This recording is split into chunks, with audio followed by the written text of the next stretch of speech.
ഉറുദു ഭാഷ ഇന്ന് ലോകത്ത് സംസാരിക്കുന്നവരുടെ എണ്ണത്തിൽ 3-ാം സ്ഥാനത്ത്. പറഞ്ഞാൽ തീരാത്ത സവിശേഷതകൾ ഏറെയാണ് ഈ ഭാഷയ്ക്ക്.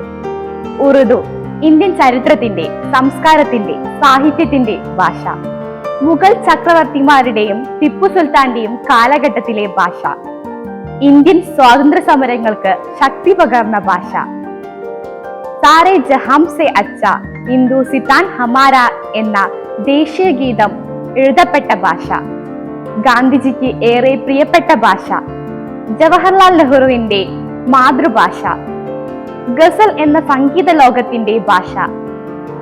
ഇൻകിലാബ് സിന്ദാബാദ് എന്ന മുദ്രാവാക്യം നമുക്ക് സമ്മാനിച്ച ഭാഷ. ബോളിവുഡ് സിനിമകളിലെ സംഭാഷണങ്ങളും ഗാനങ്ങളും ഏറെയും രചിക്കപ്പെടുന്ന ഭാഷ. ഉറുദു എല്ലാവരുടെയും ഭാഷയായി ബഹുമാനപ്പെട്ട സുപ്രീം കോടതി ഈ അടുത്ത് പ്രസ്താവിച്ച ഭാഷ. ഈ ഭാഷയെ അറിയുക, പഠിക്കുക, മനസ്സിലാക്കുക.